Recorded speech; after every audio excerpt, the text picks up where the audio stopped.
Guys master থেকে grand মাস্টারে উঠতে আমার মাত্র 1 প্লেস লাগে। আমি কি পারবো মাস্টার থেকে গ্র্যান্ড মাস্টারে উঠতে? এদিকে আমার টিমমেট গুলো সব মরে গেছে। রিভাইভ করতে গিয়ে এমন একটা ঘটনা ঘটে তুমি দেখলে অবাক হবে। গাইস আমার টিমমেট কে রিভাইভ করতেছিলাম, এই সময় গাড়ি নিয়ে এনিমি চলে আসে। আমি তার গাড়ি নিয়ে চলে যাই।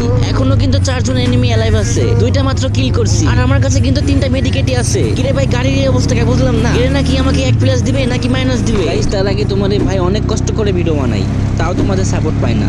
একটু কষ্ট করে ভাইয়ের চ্যানেলটি সাবস্ক্রাইব করে দিবে। আমি আল্লাহর কাছে দোয়া করব সকল মা বাবার জন্য ভালো থাকে, সুস্থ থাকে। প্লিজ ভাই তোমার ওই সুন্দর হাত দিয়ে একটা সাবস্ক্রাইব করে আসো। আল্লাহ ও আল্লাহ, যদি সকালে ঘুম থেকে উঠে দেখতাম আমার 1000 সাবস্ক্রাইব হয়ে গেছে, কতই না খুশি হতাম। প্লিজ কলিজার ভাইরা একটা সাবস্ক্রাইব করে আসো। যাও না ভাই একটা সাবস্ক্রাইব করে আসো প্লিজ ভাই, তোমার পায়ে পড়ি। গাইজ একটা সাবস্ক্রাইব করে আসো। এত রিকোয়েস্ট করার পরও তোমরা সাবস্ক্রাইব করো না।